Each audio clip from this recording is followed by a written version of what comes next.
Piles గురించి చాలా ఎక్కువ వింటూనే ఉంటాం. కానీ పైల్స్ గురించి మాట్లాడాలన్నా, ఎవరితో అయినా డిస్కస్ చేయాలన్నా కొంచెం ఇబ్బందిగా గూడా ఫీల్ అవుతూ ఉంటాం. బట్ ఇన్‌ఫాక్ట్ పైల్స్ అనేది కొంచెం పెయిన్‌ఫుల్ సిట్యుయేషనే కాబట్టి, అసలు బెటర్ కుదిరితే prevention is better than cure అన్న విషయం గురించి డీటెయిల్‌గా మాట్లాడుకుందాం. మనతో ఉన్నారు డాక్టర్ రవికాంత్ గారు. సార్, పైల్స్‌ని ప్రివెంట్ చేయొచ్చా? యాక్చువల్‌గా ప్రివెన్షన్ చేయొచ్చు అంటే పైల్స్‌కి చాలా సార్లు కారణం ఏంటంటే కాన్‌స్టిపేషన్ అండి. హ్మ్. కాన్‌స్టిపేషన్ రాకుండా చూసుకుంటే ఒక్కోసారి కొంతవరకు ప్రివెంట్ చేయొచ్చు. ఓకే. అది వన్ పాయింట్. కాకపోతే ఇక్కడ ప్రజల్లో ఉన్న అపోహ ఏంటంటే మలద్వారం దగ్గర ఏ ప్రాబ్లమ్ వచ్చినా పైల్స్ అని అనుకుంటారు. ఓకే. సో, వాళ్ళకి పైల్స్‌కి చాలా సార్లు 100కి 90 పాళ్ళు వాళ్ళకి ఫిషర్ ఉంటుంది. దాన్ని పైల్స్ అనుకుంటా ఉంటారు.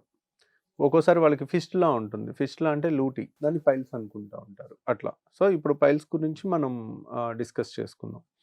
సో, పైల్స్ అంటే ఏంటంటేనండి, మనకి మలద్వారం దగ్గర ఒక కుషన్ లాగా రక్తనాళాలు చిన్న చిన్నవి గుత్తులు గుత్తుల్లాగా వస్తాయి. హుహు. దాని మీద నుంచి విరోచనం పాస్ అయిన ప్రతిసారి అది కొంచెం డిస్రప్ట్ అయ్యి బ్లీడింగ్ అవుతుంది. పైల్స్‌లో అందరికుండే అపోహ ఏంటంటే పెయిన్ ఉంటదని అనుకుంటారు. పెయిన్ ఉండదు. పైల్స్‌లో పెయిన్ పెయిన్ ఉండదా? ఉండదు. Painless condition. ఓకే. సో, అది చాలా అపోహ ఉంటుంది. పెయిన్ ఉంటే అది పైల్స్ కాదు. 99% పైల్స్‌లో పెయిన్ ఎప్పుడొస్తదంటే స్టేజ్ 4లో వస్తుంది. హ్మ్. స్టేజ్ 1 అయిపోయి, స్టేజ్ 2 అయిపోయి, స్టేజ్ 3, స్టేజ్ 4లో వచ్చి బయటకొచ్చేసి ఇంక లోపలికెళ్ళకుండా బాగా వాపొచ్చినప్పుడు అంటే పైల్స్‌లో 99% స్టేజ్ 4 ఉండవు. 1% ఉంటాయి. పెయిన్ ఉన్న పైల్స్ మేము ఆల్మోస్ట్ 6 నెలలకో, సంవత్సరానికో ఒకసారి చూస్తాం అనమాట. హ్మ్. కాబట్టి piles is a painless condition. Piles లక్షణాలేంటి అంటే మోషన్ వెళ్ళిన తర్వాత బ్లడ్ పడుతుంది. హ్మ్. సో, ఫిషర్‌లో కూడా బ్లడ్ పడుతుంది. దాంట్లో ఏంటంటే మోషన్ మీద ఒక చార్‌లాగా, గీతలాగా పడుతుందనమాట. ఇది అలా కాదు. మోషన్ అయిపోయిన తర్వాత ఒక ఫ్యూ డ్రాప్స్, ఒక 4, 5 డ్రాప్స్ అట్లా పడుతుంది. ఒక 4, 5 డ్రాప్స్ కూడా చాలామంది కంగారు పడిపోతారు. రోజు బ్లడ్ వాళ్ళు చూడరు కాబట్టి. ఇది పెయిన్‌లెస్ బ్లీడింగ్ అనేది పైల్స్‌లో లక్షణం అండి. స్టేజ్ ఎలా ఉంటుంది అంటే, ఇప్పుడు స్టేజ్ 1 అనేవి మలద్వారం లోపలే ఉంటాయి. ఇంటర్నల్ పైల్స్ అంటారు. స్టేజ్ 2 అనేది మోషన్ వెళ్ళినప్పుడు మాత్రం బయటకొస్తాయి.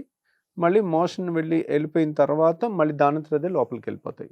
స్టేజ్ 3 అనేది బయటికి వస్తాయి. మోషన్ వెళ్ళినప్పుడు ఆ ప్రెషర్‌కి బయటకొస్తాయి.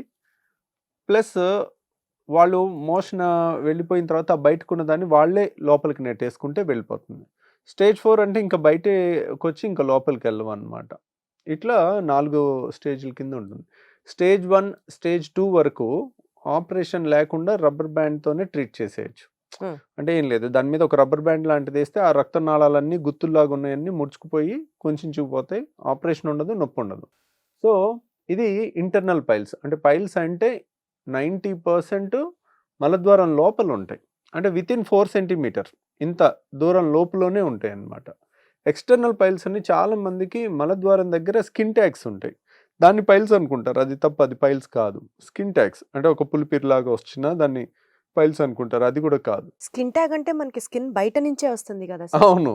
కానీ ఆ ఏరియాలో స్కిన్ ట్యాగ్స్ ఉంటాయి ఓకే. కొంతమందికి. వాటిని పైల్స్ అనుకుంటారు. సో, అవి పైల్స్ కాదనమాట. హ్మ్. కొంతమందికి ఎక్స్‌టర్నల్ పైల్స్ అని ఉంటాయి. బయటకి అవి పెయిన్‌ఫుల్ ఉంటాయి. ఇంటర్నల్ పైల్స్ పెయిన్‌ఫుల్ ఉండవు. దాన్ని ఎక్స్‌టర్నల్ పైల్ అంటారు గానీ దాంట్లో బ్లీడింగ్ ఉండదు. ఉండదు. కానీ నొప్పుంటుంది. అక్కడ ఒక చిన్న బ్లడ్ క్లాట్ లాగా ఒక బఠానీ గింజంత బ్లడ్ క్లాట్ లాగా వచ్చి అది కొంచెం నొప్పొస్తుంటది. మళ్ళీ అది ఒక వారం, 15 రోజులకి అదే తగ్గిపోతుంది. దానికి యూజువల్‌గా ఆపరేషన్‌లు గానీ, లేజర్‌లు గానీ ఏమి చేయాల్సిన అవసరం ఉండదనమాట. పైల్స్‌లో అన్నిటికన్నా ముఖ్యమైనదేంటంటే ఎగ్జామినేషన్ చేసుకుంటే మనం ఏ క్యాన్సర్ లాంటిది కాదు అని అనుకుంటే ఏముంది మనకి ఎవరికైనా బ్లడ్ పడుతుందనుకోండి, పైల్సే కదా అని అశ్రద్ధ చేయకూడదు. లోపల థరోగా ఎగ్జామిన్ చేసి చూసుకుంటే ఒకవేళ ఏ క్యాన్సర్ లాంటిది లేదు అని నిర్ధారించుకుంటే పైల్స్ స్టేజ్ 1, స్టేజ్ 2 అప్పుడో చుక్క వాటర్ మన బ్లడ్ పడుతుంటే దానికి అంత హైరాణ పడక్కర్లే, కంగారు పడక్కర్లే. తర్వాత ఒకవేళ ట్రీట్మెంట్ లక్షణాలయిపోయినియి. మనకి ట్రీట్మెంట్ అనేది చెప్పాను. స్టేజ్ 1, స్టేజ్ 2 అయితే ఇది. స్టేజ్ 3, స్టేజ్ 4 ఉంటే యూజువల్‌గా ఏం చేస్తామంటే లేజర్‌తో సర్జరీ చేస్తాం. లేటెస్ట్‌గా వచ్చిన లేజర్‌తో హిమరాయిడల్ ఆర్టరీ లైగేషన్ అంటారు. హాల్ అనే ట్రీట్మెంట్ విత్ లేజర్ చేస్తే అస్సలు నొప్పి చాలా తక్కువుంటది. పైల్స్ ఆపరేషన్ అనేది one of the painful surgery. చాలా సెన్సిటివ్ స్కిన్ అనమాట. చాలా విపరీతమైన పెయిన్ వస్తుంది మామూలుగా కన్వెన్షనల్ సర్జరీ చేస్తే.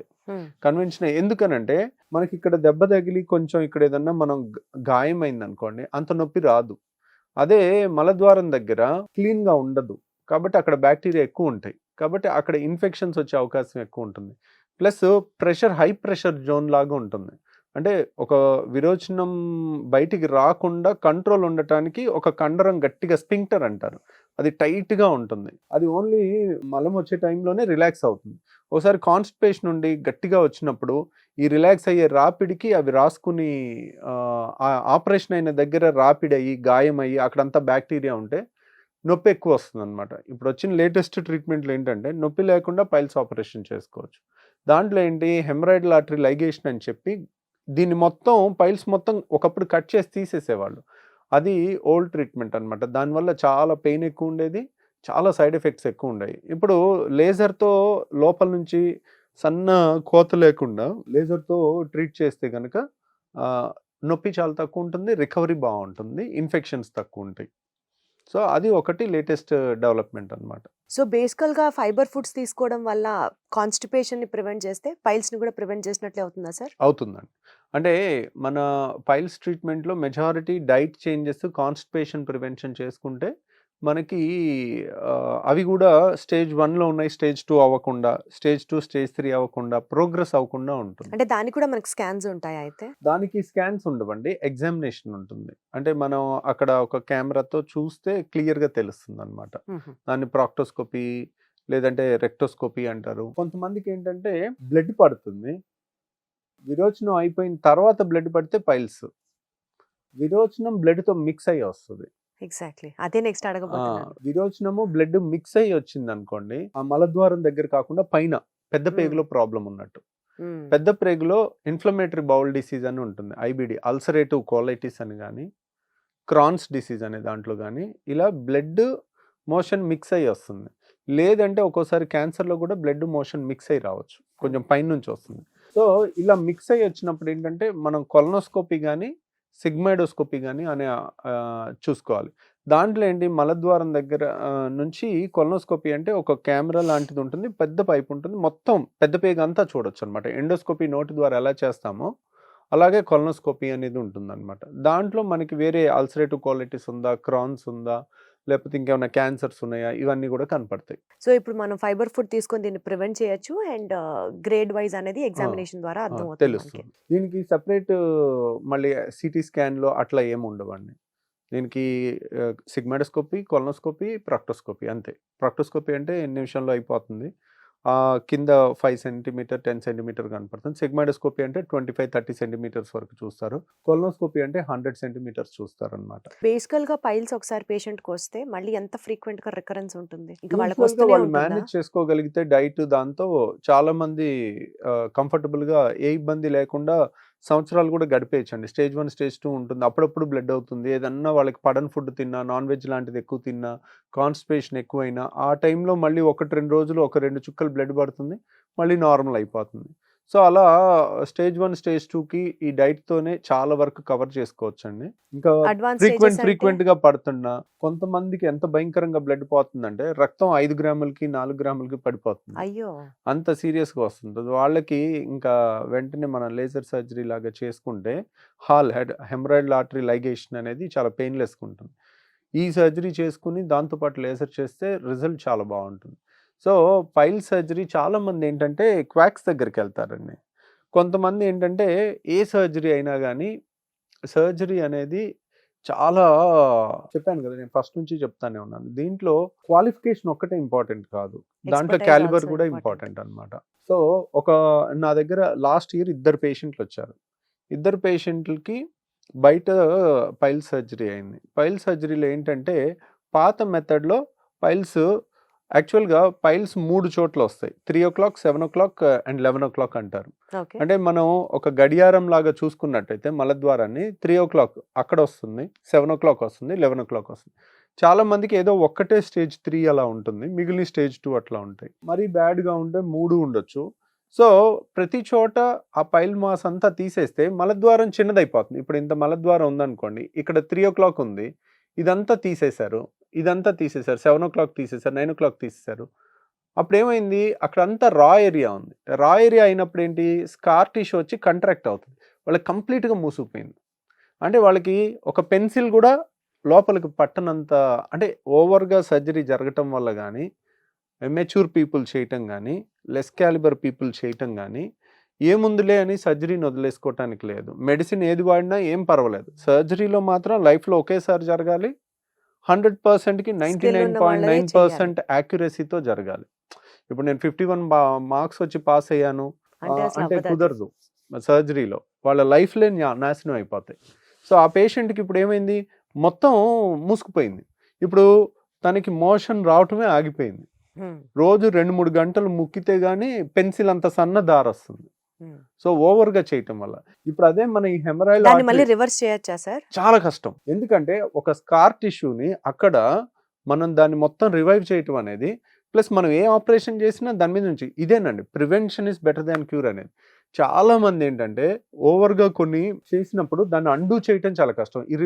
వాళ్ళు లైఫ్ లాంగ్ క్రిపుల్ అయిపోతారు. వాళ్ళకి మళ్ళీ కొలాస్టమీ చేసి కిందంతా రిపేర్ చేసి చేయటం. అప్పుడు మోషన్ రాకుండా కింద నుంచి ఆపేసి ఇక్కడ కొలాస్టమీ చేసి కింద నుంచి మొత్తం రిపేర్ చేసి కొత్త స్కిన్ వేరే చోట నుంచి తీసి అక్కడేస్తే గానీ అది సెట్ అవ్వదన్నమాట. సో, అంత చాలా బ్యాడ్. కాంప్లికేటెడ్ సర్జరీ 2 పేషెంట్స్ చూసానండి. పాపం వాళ్ళు ఇంకా నరకం అనిపిస్తున్నారు. అసలు చిటికెన వేలు కూడా లోపలికి పట్టట్లా. పెన్సిల్ పట్టడం కూడా కష్టం అంత మూసుకుపోయిందన్నమాట. సో, ఆ పాత మెథడ్‌లో సర్జరీ చేయటం వల్ల నొప్పెక్కువ ప్లస్ ఇలాంటి కాంప్లికేషన్స్. కొంచెం శ్రద్ధగా చేయకపోయినా కంప్లీట్‌గా ఊహించాలండి. అంటే ఎప్పుడు సర్జరీ చేసేటప్పుడైనా గానీ ఈ కాంప్లికేషన్స్ డిస్క్రైబ్డ్ టెక్స్ట్ బుక్‌లో గూడా.